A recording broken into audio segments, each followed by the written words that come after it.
प्रसासना प्रसासननि खामानिखौ मावबाय थागोन। जाय फंबाय बिथांमोना आयेन बेरेखा खामानि मावनो थांदोंमोन, जों एक्जेक्टलि नामफोरखौ मोनाखै दाबो। बिथांमोना फैफिननानै सान्थि आरो खौसेथिनि बाथ्रा खामानि मावनो थाखाय ओंखारबोफिननायखौ जों बरायदों जोंनि सरकारनि जानानै। जोंनि सरकारा जेब्लायबो बर' हारिनि खौसेथि आरो बिटिआरआव थानाय मोनफ्रोमबो जाथि जनगोष्ठीनि गोरोबज्लायनाय, अनलायनाय आरो जिउ आरो सम्पतिनि सिकिउरिटिनि खामानिखौ जों जेब्लायबो मावबाय थागोन। जोंनि बड'फा इउ एन ब्रह्मनि जा गेरेमसा हारि दानायनि मिजिं बा सिमां, बे सिमांखौ जाफुंहोनायनि थाखाय जोंनि सरकारा जेब्लायबो सांग्रां। ओंखायनो मानव गेदेर प्रमद बर' बिथांनि दैदेननायाव जोंनि सरकारा UPPL दोलोआ बिटिआर हालामनि मोनफ्रोमबो हारि, साफ्रोमबो बेक्तिजों सोमोन्दो लाखिनानै जों खामानि मावनो आवगायबोदों। सार, नैबे हालामनि रायजो राजाफ्रा, बे गामिनि रायजो राजाफ्रा प्रसासना प्रसासननि खामानिखौ मावबाय थागोन। जाय फंबाय बिथांमोना आयेन बेरेखा खामानि मावनो थांदोंमोन, जों एक्जेक्टलि नामफोरखौ मोनाखै दाबो। बिथांमोना फैफिननानै सान्थि आरो खौसेथिनि बाथ्रा खामानि मावनो थाखाय ओंखारबोफिननायखौ जों बरायदों जोंनि सरकारनि जानानै।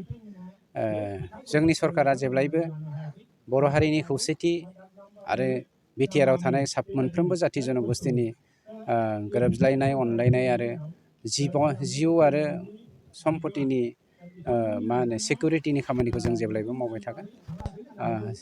जोंनि बड'फा इउ एन ब्रह्मनि जा गेरेमसा हारि दानायनि मिजिं बा सिमां, बे सिमांखौ जाफुंहोनायनि थाखाय जोंनि सरकारा जेब्लायबो सांग्रां। ओंखायनो मानव गेदेर प्रमद बर' बिथांनि दैदेननायाव जोंनि सरकारा UPPL दोलोआ बिटिआर हालामनि मोनफ्रोमबो हारि, साफ्रोमबो बेक्तिजों सोमोन्दो लाखिनानै जों खामानि मावनो आवगायबोदों।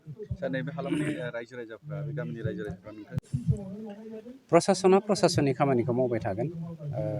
जाय फंबाय बिथांमोना आयेन बेरेखा खामानि मावनो थांदोंमोन, जों एक्जेक्टलि नामफोरखौ मोनाखै दाबो। बिथांमोना फैफिननानै सान्थि आरो खौसेथिनि बाथ्रा खामानि मावनो थाखाय ओंखारबोफिननायखौ जों बरायदों जोंनि सरकारनि जानानै।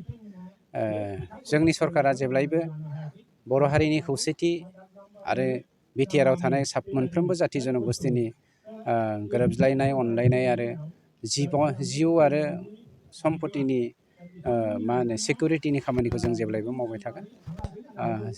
जोंनि बड'फा इउ एन ब्रह्मनि जा गेरेमसा हारि दानायनि मिजिं बा सिमां, बे सिमांखौ जाफुंहोनायनि थाखाय जोंनि सरकारा जेब्लायबो सांग्रां। ओंखायनो मानव गेदेर प्रमद बर' बिथांनि दैदेननायाव जोंनि सरकारा UPPL दोलोआ बिटिआर हालामनि मोनफ्रोमबो हारि, साफ्रोमबो बेक्तिजों सोमोन्दो लाखिनानै जों खामानि मावनो आवगायबोदों। सार, नैबे हालामनि रायजो राजाफ्रा, बे गामिनि रायजो राजाफ्रा प्रसासना प्रसासननि खामानिखौ मावबाय थागोन। जाय फंबाय बिथांमोना आयेन बेरेखा खामानि मावनो थांदोंमोन, जों एक्जेक्टलि नामफोरखौ मोनाखै दाबो। बिथांमोना फैफिननानै सान्थि आरो खौसेथिनि बाथ्रा खामानि मावनो थाखाय ओंखारबोफिननायखौ जों बरायदों जोंनि सरकारनि जानानै। जोंनि सरकारा जेब्लायबो बर' हारिनि खौसेथि आरो बिटिआरआव थानाय मोनफ्रोमबो जाथि जनगोष्ठीनि गोरोबज्लायनाय, अनलायनाय आरो जिउ आरो सम्पतिनि सिकिउरिटिनि खामानिखौ जों जेब्लायबो मावबाय थागोन। जोंनि बड'फा इउ एन ब्रह्मनि जा गेरेमसा हारि दानायनि मिजिं बा सिमां, बे सिमांखौ जाफुंहोनायनि थाखाय जोंनि सरकारा जेब्लायबो सांग्रां। ओंखायनो मानव गेदेर प्रमद बर' बिथांनि दैदेननायाव जोंनि सरकारा UPPL दोलोआ बिटिआर हालामनि मोनफ्रोमबो हारि, साफ्रोमबो बेक्तिजों सोमोन्दो लाखिनानै जों खामानि मावनो आवगायबोदों। सार, नैबे हालामनि रायजो राजाफ्रा, बे गामिनि रायजो राजाफ्रा प्रसासना प्रसासननि खामानिखौ मावबाय थागोन।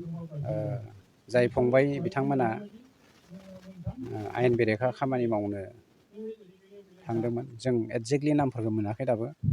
बिथांमोना फैफिननानै सान्थि आरो खौसेथिनि बाथ्रा खामानि मावनो थाखाय ओंखारबोफिननायखौ जों बरायदों जोंनि सरकारनि जानानै। जोंनि सरकारा जेब्लायबो बर' हारिनि खौसेथि आरो बिटिआरआव थानाय मोनफ्रोमबो जाथि जनगोष्ठीनि गोरोबज्लायनाय, अनलायनाय आरो जिउ आरो सम्पतिनि सिकिउरिटिनि खामानिखौ जों जेब्लायबो मावबाय थागोन।